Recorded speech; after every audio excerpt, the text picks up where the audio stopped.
Yes, what is up mga Lodi? So ngayon nga ay gagawa tayo ng saranggat pampusit. Ayan, so kailangan natin ay meron tayong tinunaw na tingga, tapos huhulmahan natin sa dulo. Ayan, yan yung lalagyan natin ng tinik. Okay, bali 2 inch lang yan mga master. So kailangan din natin ng pandikit. Yes, and yung pantali natin, hindi mawawala yan. Then the last but not the least, syempre yung tinik natin. Ayan, yan yung pinaka-importante sa paggawa ng tangkab. Ayan mga fishing, unang gagawin natin, syempre lalagyan natin ng pandikit yung tingga natin. Ayan mga fishing, so bali isa-isahin nating paglagay ng tinik. Ayan, so dapat tuwid talaga siya mga fishing, Yan, isa-isang paglagay ng tinik mga fishing.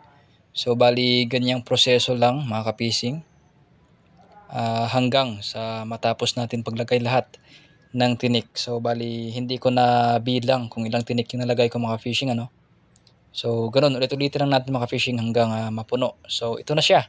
Ito yung kalabasan mga fishing. So puno na natin ng tinik. Ayan, so yung next natin na gagawin mga fishing, tatalian na natin syempre para hindi na makawala pa. Ayan, so itong nylon yung ginagamit ko mga fishing. So nabili ko lang to online. Ayan mga fishing, so sa pagtali, syempre gagawa lang tayo ng bilog. Then pasok lang natin yung tangkab natin. Ayan, so hihigpitan na natin ngayon yan mga ka-fishing. Ayun nga ka-fishing, at natapos na rin ilagay lahat ng tinik naman sa pag so, ito yung kalabasan niya. Pagtali mga ka-fishing, puno na ng tinik yan. So ito lang. Ayan, panurin natin. Ayan, so may tali na. Ayan, ganito lang mga ka-fishing. Ayan, so bali gagawa lang tayo ng bilog. Then pasok natin ulit sa ating tangkab. So ganyang proseso lang mga ka-fishing. Ulit-ulitin natin. So ito na.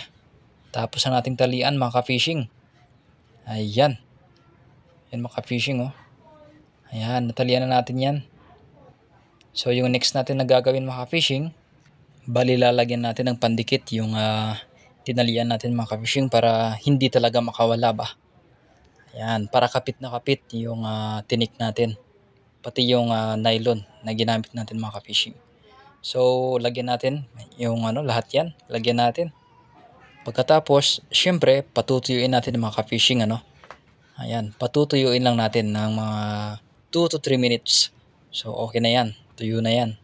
Okay, next step na gagawin natin mga ka-fishing. So gagamitan na natin ng kutsilyo, Ayan, so bali ibubuka na natin yung tinik mga ka-fishing. Isa-isayin natin ibubuka yung tinik. Ayan. So ganong proseso ulit mga fishing. Ayan, ibubuka lang natin. Lahat yan mga fishing, lahat ng tinik ibubuka natin isa-isa. So bali pagkatapos natin ibuka, eto na ang kalabasan mga fishing.